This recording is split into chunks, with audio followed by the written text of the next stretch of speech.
మా నుంచి తప్పించుకోవటం అంత సులభం కాదు. నేను పరిగెత్తి అలసిపోయాను.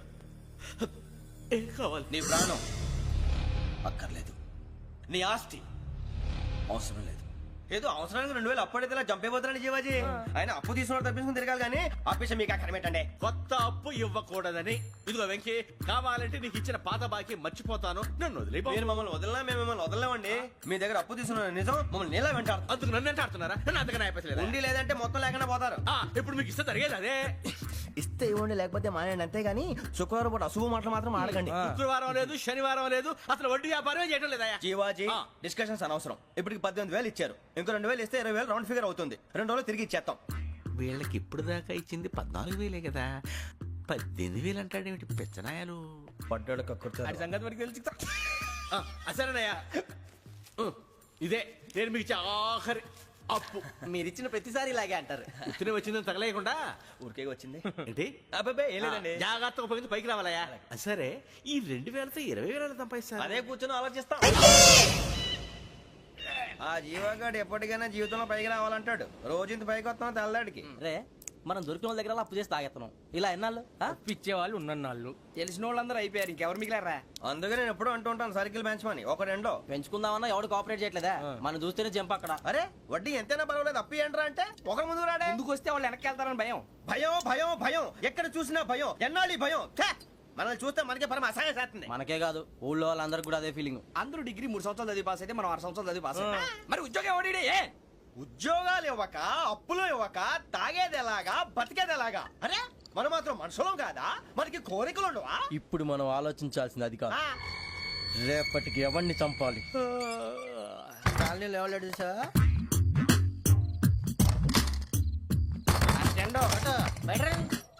నువ్వా వెంకీ? ఏంటి వెంకీ ఈ టైంలో వచ్చా? నీతో మాడే పని ఉంది, దా చెప్తా. ఏ బాగా నిద్రొస్తుందా? సరిగానే రే, నువ్వు మమ్మల్ని చూసే తలిపేసావా? మామూలుగానే వేసాను. మామూలుగా వేసేవాడివి. మేము రావడానికి 1 నిమిషం ముందో, మేము వెళ్ళాక 1 నిమిషం తర్వాత వేయాలి కానీ బిలాల్ రాజా, నాకు నిద్ర వచ్చి పడుకుందామని తలుపేసుకున్నాను. అయినా నా ఇంటి తలుపులు నేను అడిగేసుకోవాలంటే. తప్పు చేసిన కాక ఇంకా గేర్ సమాధానం చెప్తావా? మీ ఇంట్లో పెళ్లిడికి వచ్చిన ఆడపిల్లలు ఎదురున్నారు. ఇదిగో అమ్మాయిలు, మీతో ఎప్పుడైనా యథాశాలు వేసానా? విన్నారా? అడుగు తలుపులు వేసావు.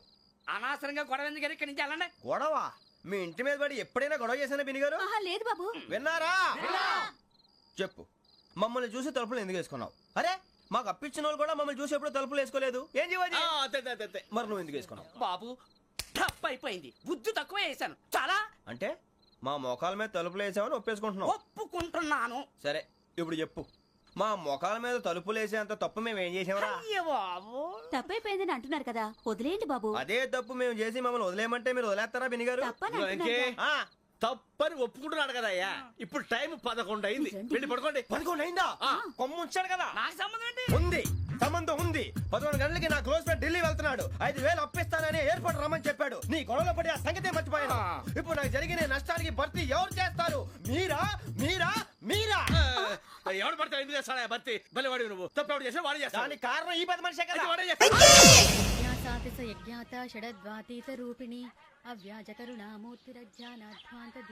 బీరు రమ్ము కలవకూడదు, తలకే పట్టేసింది. ఏంటే చదువుకుంటున్నావా? చదువుకో చదువుకో.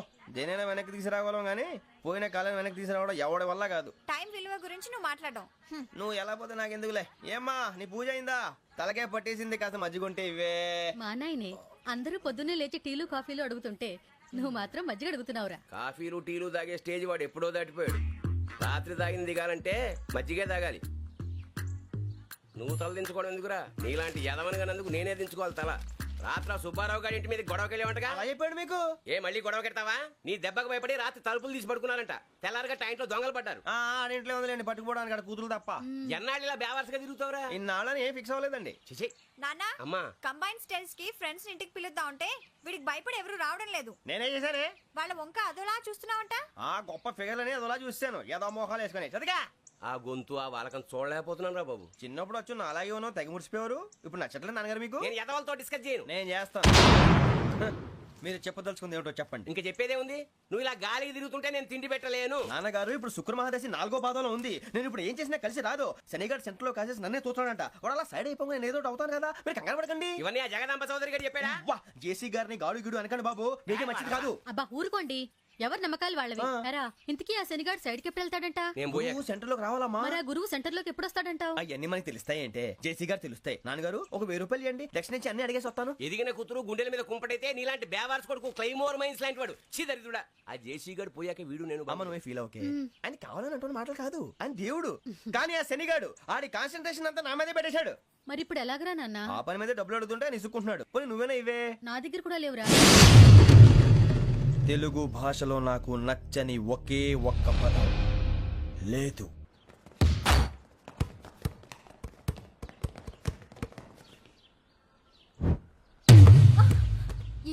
అరే సోరే, బాల్ తీసుకురారా.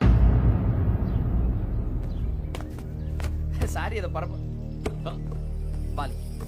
బాస్కెట్ బాల్ మాలాంటి వాళ్ళు ఆడాలి. మీలాంటి మాసన కొడుకులు ఆడితే ఇలాగే ఉంటది. ఇలాగే ఇలాగే ఇలాగే ఉంటది. అమ్మాయిల ముందు ఫోర్స్ కొడతావా? ఆహా, అయితే నిన్ను కొడతా.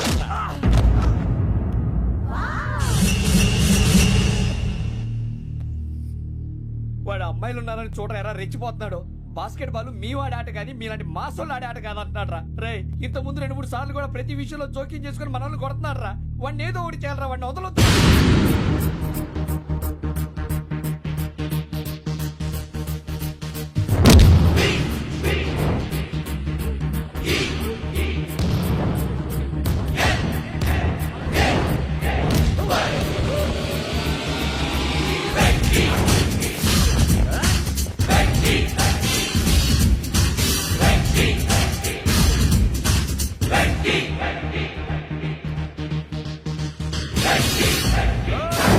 ఆడపిల్లలంటే ఎవరికైనా దెబ్బ తగిలితే అయ్యో అంటారు, మీకేమో ఎవరైనా కొడితే కామెడీ. కొట్టిన వాళ్ళు మీ దృష్టిలో హీరోలు. ఇప్పుడు నేను పచ్చడి కొడేస్తాను, నేను హీరోని అయిపోతానా? ఏంట్రా రెచ్చిపోతున్నావు? మాకు ఛాన్స్ ఇవ్వా? అసలు వచ్చింది నీకోసం. మా ఓటు బ్యాక్గ్రౌండ్ తెలియక అడమే చేసావు. ఇప్పుడు నీకు అప్పుడు అయిపోతున్నా రే. వాడి బ్యాక్గ్రౌండ్ సరే, అసలు నీ బ్యాక్గ్రౌండ్ ఏంట్రా? నాకు సెపరేట్ బ్యాక్గ్రౌండ్ అంటూ ఏం లేదురా. నేను ఎక్కడ నిలబెడితే అదే నా గ్రౌండ్. అంత పుడింగువా? తెల్దా?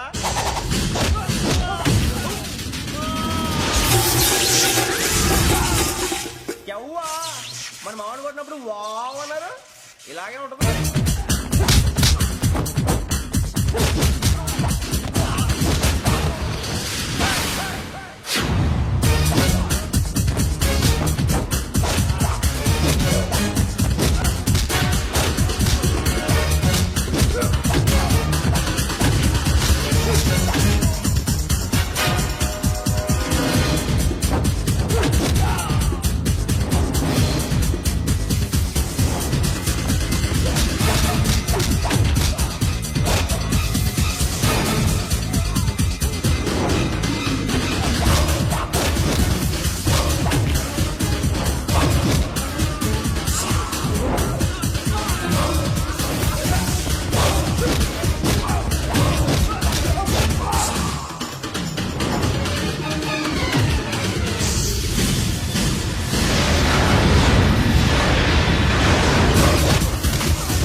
సూర్యబాబు,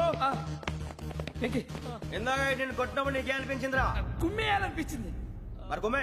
అమ్మో కుమ్ము. రేయ్ నిన్ను అమ్మాయిని ముందు పట్టుకొని కొడతాను. అలా కొడితే ఏ తగ్గుతుందిరా ఆడికి? అసలే ఎక్సైజ్ బాడీ ఏదవుది. తప్ప చెప్తాను, కొడితే మడతడిపోవాలి. మాస్తో పెట్టుకుంటే మడతడిపోద్ది. ప్రపంచంలో ప్రతి వాడు ఏదో పని చేసుకుంటున్నాడు, మనం తప్ప. మా కాంట్రాక్టర్ తో చెప్పి పని ఏదైనా ఇప్పించరా? ఎలాంటి పనులు మేము చేయం. డిగ్రీలు బిఏ, నేను ఎంఏ. ఇలా ఇచ్చాడంట.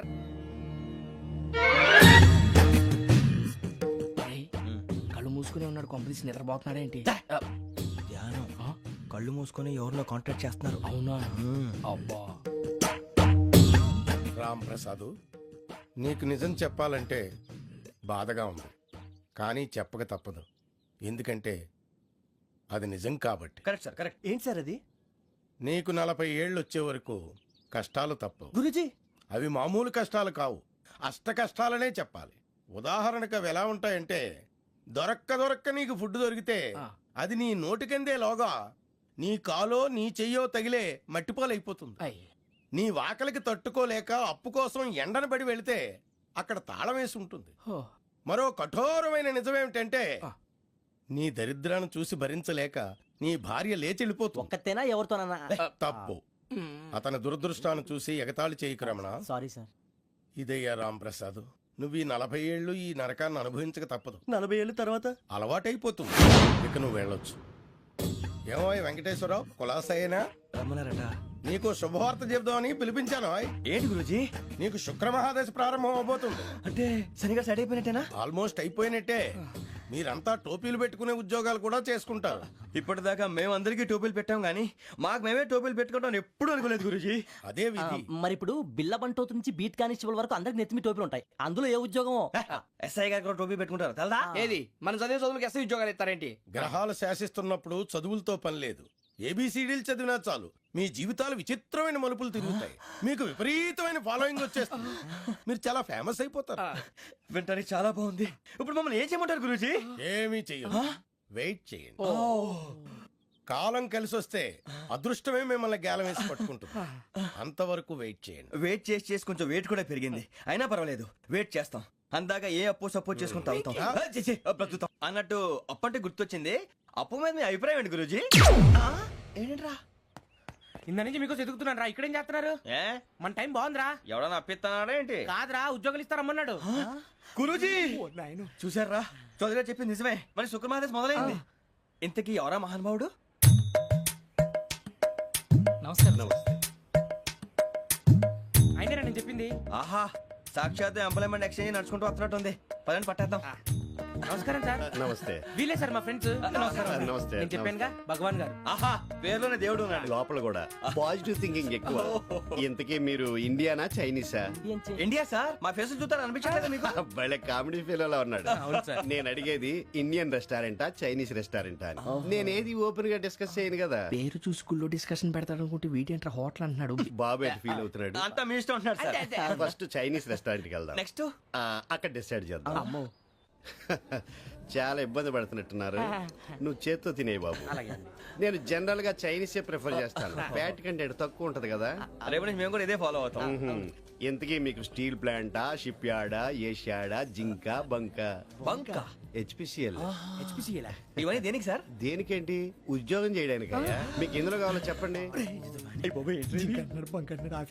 నేను అమలపోతున్నారా? ఏంటయ్యా డిస్కషన్స్? మాకు నీ ఛాయిస్లు ఉంటాయి అనుకోలేదు. మీరు సడన్ గా జింకు బంకు అంటే సింక్ అవడానికి కొంచెం టైం పట్టింది. అదే అదే జేసీ గారు టోపీలు పెట్టుకుని ఉద్యోగం అన్నారుగా. వీటిలో టోపులు పెట్టుకునే జాబ్లు ఎక్కడ ఉన్నాయండి? అన్నిటిలోనే ఉంటాయి, వాటిలో కూడా ఉంటాయి. వాచ్మెన్ ఉద్యోగం కావాలా? ఇంతకీ మీరు అనే జాబ్ లేండి సార్? నేను చెప్పేది టోపులు పెట్టుకునే ఉద్యోగం కాదు, టైల్ కట్టుకునే ఉద్యోగం. అది టైల్ కట్టుకోవటం మాకు రాదు. వాళ్ళు కడతారులే. ఇంతకీ మీకు జిఎం కావాలనా, ఏ జిఎం కావాలనా? అట్లా పిలుస్తున్నాడు చూడు బాబు. జిఎం అడిగితే ఎలా ఉంటుందంట? ఏజీఎం అంటే వింటానికి కొంచెం పెద్దదిగా ఉంది. ఏజీఎం ఇప్పించండి సార్. అనుకున్నాను నువ్వు ఇది అడుగుతావని. జిఎం అంటే జనరల్ మేనేజర్, ఏజిఎం అంటే అసిస్టెంట్ జనరల్ మేనేజర్. తూచండి, మాకు జిఎంఏ కావాలి సార్. అది సరే కానీ భగవాన్ జీ, ఈ ఉద్యోగాలకి టోపులు పెట్టుకుని వెళ్ళొచ్చా? నీ ఇష్టం వచ్చినట్టు వెళ్ళొచ్చమ్మా. నాకు స్టీల్ ప్లేట్ నాకు బంకులో గానీ. కన్ఫ్యూజ్ చేయగానే ఆయన్ని అందరికీ ఒక చోట ఇప్పించండి సార్, కలిసి పని చేసుకుంటాం. జీతం ఎంతండి? 30,000 అంటే 40,000. వడ్డీ ఎంత? అప్పు కాదయ్యా, నీకు ఇచ్చే జీతం. అంటే తిరిగి ఒక్కలేదా? ఫ్రస్ట్రేషన్ లో ఉన్నట్టున్నాడు. అవునండి. నువ్వు ఇచ్చిన వాళ్ళు తీసుకోరు. మాకు అవసరం కూడా అదే. అంతేకాదు ప్రతి నెల గ్రాట్యుటీ, పిఎఫ్, సిఎఫ్. బియ్యం కూడా సార్? ఏ నువ్వు యాక్ట్ చేస్తావా? భగవాన్ జీ, మీరు ఇదంతా ఎందుకు చేస్తున్నారు? ఊరికే మాత్రం కాదు, నేను మంచోడని చెప్పి నా కారు పెట్రోల్ లేకుండా వెళ్తుందా? వెళ్దాం. నేను ఇచ్చుకోవాల్సినవి ఉంటాయి కదా. ఇలా చూడు, అందుకని ఉద్యోగానికి వాళ్ళ ఆకారం తీసుకుంటా. మా గెటబుల్ చూసి మీరు అపార్థం చేసుకుంటున్నారు. మాకంత పొజిషన్ లేదండి బాబు. పోనీ నలుగురు కలిసి ఉద్యోగం చేసుకోవచ్చా? మీ దరిద్రం నాకు అర్థమైంది. మీ నలుగురు కలిసి ఓ 1,00,000 రూపాయలు ఇవ్వండి చాలు. నేను నమ్మనరా, డబ్బుల విషయంలో అసలు నమ్మను. నాన్నగారు, మీరు అలా అంటాం భావ్యం కాదు. ఏదో జేసీ గారి సిఫార్సు వల్ల శని గారు సైడ్ అయ్యి శుక్రమహాదేశం మొదలైంది. ఉద్యోగం దానంతటి అదే వెతుకుంటూ వచ్చింది. అందుకని ఇంకేం కావాలో చెప్పండి. స్టీల్ ప్లాంట్ లో జీఎం అని పెద్ద పోస్ట్ అమ్మా. జీతం 30,000, నెల నెల ప్రమోషన్లు, సిఎఫ్లు, డిఎఫ్లు, పిఎఫ్లు, బిఎఫ్లు. ఇవన్నీ నువ్వు చదివిన చదువుకే. అబ్బాబే దీనికి చదువుకి సంబంధం లేదండి. చెప్పాను కదా శుక్రమహాదశ. అది దాని పవర్ అనుకోండి, ఎఫెక్ట్ ఈ అనుకోండి. రోజుల్లో కూడా గ్రహాలు ఏటా nonsense? అబ్బా ఏంటండి వాడన్న ప్రతిదాన్ని ఇలా కొట్టి పడేస్తారు. చిన్నప్పటి నుంచి లక్షలకు లక్షలు పోస్ట్ చదివించారు. ఎహె, అమ్మా నువ్వు లేని పోనీ పెట్టుకో. లక్షలు ఎక్కడైనా ఊరుకోరా, మాట వరుస కదాలే. ఒక 25,000 ఇస్తే వాడి జీవితం సెటిల్ అయిపోతుంది అంటున్నాడుక. అంతగా ఆలోచిస్తారేంటండి? అమ్మా నాకు ఉద్యోగం రాగానే మీ అందరి స్టీల్ ప్లాంట్ షిఫ్ట్ చేస్తానే. ఓకే నువ్వు చెప్పేదంతా కరెక్టేనా? నాన్నగారు మీకు అంత అనుమానం అది ఇవ్వకండి.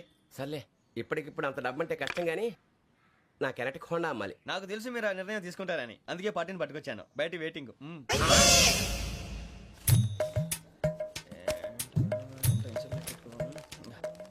ఇవ్వండి. భగవాన్ జీ మీతో నాకు కుదరదండి, మీరు తేడా మనుషుల్లా ఉన్నారు. చూడటానికి అలా కనపడతాం కానీ తేడా మనుషులు కాదండి. ఇది ఎంతో లెక్క పెట్టండి. 5,000 తగ్గిందండి. ఆ విషయం నాకు ముందు చెప్పాలి కదా, ఇది తేడాతనం కదా. సర్దుబాటు కాక జరిగిన పొరపాటు. మా దరిద్రం మీకు తెలియంది కాదు. మీ ప్రాబ్లమ్స్ నాకు అనవసరం అండి. ఇప్పటికే మీ మూలంగా 3 లక్షల బొక్క తెలుసా. మీరు ఫేస్ అంత చిరాగ్గా పెట్టకండి. రే ఆ గొలుసు ఎవరా? తొందరగా ఎవరా? ఆయన కోపం వస్తుంది. ఇదిగో తీసుకోండి. తీసుకోండి ప్లీజ్. భగవాన్ గారు తీసుకోండి సార్ ప్లీజ్. భగవాన్ గారు మీ కోపం తగ్గిందా? కోపం కాదు వెంకటేశ్వర గారు, ఎందుకో మోసాన్ని భరించలేను, అది నా బలహీనత. ఇవన్నీ వదిలేయండి. ఇంకోసారి పొరపాటు జరగదు. మేము ఎప్పుడు జాయిన్ చెప్పండి, కొత్త బట్టలు కొనుక్కోవాలి. మీరు ఆ పనిలో ఉండండి. పొద్దున్నే గుడికి వెళ్ళి 9:30 కల్లా, మొన్న వచ్చారే ఆ ఆఫీస్కి వచ్చేయండి. మీ అపాయింట్మెంట్ ఆర్డర్స్ రెడీగా ఉంటాయి. 8:30కి వచ్చేస్తాం. మీరు వచ్చిన వాళ్ళ తలుపులు తీరు. మీ కంగారు నేను అర్థం చేసుకోగలను. ఇంతకాలం పని లేక స్తంభించిపోయిన మీ జీవితాలు ఇక నుంచి వేగం పుంజుకుంటాయి. ఆయన ఉన్నారా? ఎవరు? భగవాన్ గారు. మీరెవరు? ఆయన క్లోజ్ ఫ్రెండ్స్. సరే లోపల రండి. పదా సార్ వీళ్ళు భగవాన్ క్లోజ్ ఫ్రెండ్స్ అంటారు. సరే నువ్వు వెళ్ళి నేను మాట్లాడతా. సార్ మీరంతా భగవాన్ స్నేహితులా? అవును, అలాంటి స్నేహితులు ఉన్నందుకు గర్వపడుతున్నాం. సరే ఏంటి సంగతి? ఏముంది, మా అపాయింట్మెంట్ ఆర్డర్ చేస్తే పట్టుకులు చేరిపోతాం. ఈ రోజు గురు పౌర్ణమి, మంచి రోజు. అపాయింట్మెంట్ ఆర్డర్ ఏంటి? మీకు అందాల్సిన నీకు అందనట్లేదు. ఏంటది? ఏంటంటావేంటి? ఒక్కోడు 25,000 ఇచ్చాం. భగవాన్ గారి హెల్పింగ్ నేచర్ కాబట్టి తక్కువ రేటుకి ఒప్పుకున్నాడు. ఇంతకీ ఇది ఏ ఆఫీసో మీకు తెలుసా? తెలుసుకోవాల్సిన అవసరం మాకు లేదు, కానీ చెప్పాల్సిన అవసరం మాకుంది. యాంటీ కరప్షన్ బ్యూరో అంటే అవినీతి నిరోధక శాఖ. లంచం తీసుకోవటమే కాదు, ఇవ్వటం కూడా నేరం. మీ భగవాన్ గారు ఒక 420. మా బాబుకి ఎన్ని తిట్లు వచ్చిన విషయం నిన్నే తెలిసింది నాకు. ఇంతవరకు మా బాబు నా ఒట్టుమే చేయలేదని మీ అందరితో గర్వంగా చెప్పుకునేవాడిని. First time man handing record 5,000 తక్కువే నా గోల్ చెలుగు లాగేస్తాడు. అరే కోపడకండి రా, వాడు ఇక్కడే దొరుకుతాడని మా ఫ్రెండ్ చెప్పాడు. తొక్క దొరుకుతాడు. మీకు జింక్ లో కావాలనా, బంక్ లో కావాలనా, స్టీల్ ప్లాంట్ లో కావాలనా, షిప్ యార్డ్ లో కావాలనా? అంటే ఎక్కడ పడితే అక్కడ ఇప్పిస్తారా సార్? ఎక్కడ పడితే అక్కడ, ఎలా కావాలంటే అలా చేసుకుందాం, ఇబ్బంది ఏమీ లేదు. ఆపరేషన్ లో కావాలనా? అవి గేమ్స్ కదా సార్. ఆ స్పోర్ట్స్ కోటా లేవయ్యా. ఏమైంది సార్? ఉద్యోగాలు ఇప్పించమని ఎంట పడుతున్నారు. నువ్వు టచ్ లో ఫోన్ చేయ.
అవును సార్.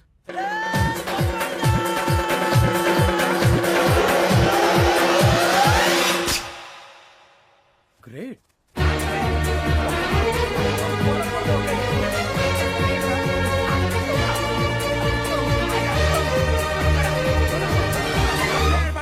మీ నలుగురు సెలెక్ట్ అయ్యారు దేనికి?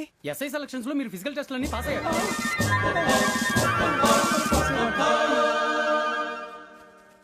కానీ మేము అప్లై చేయలేదు సార్.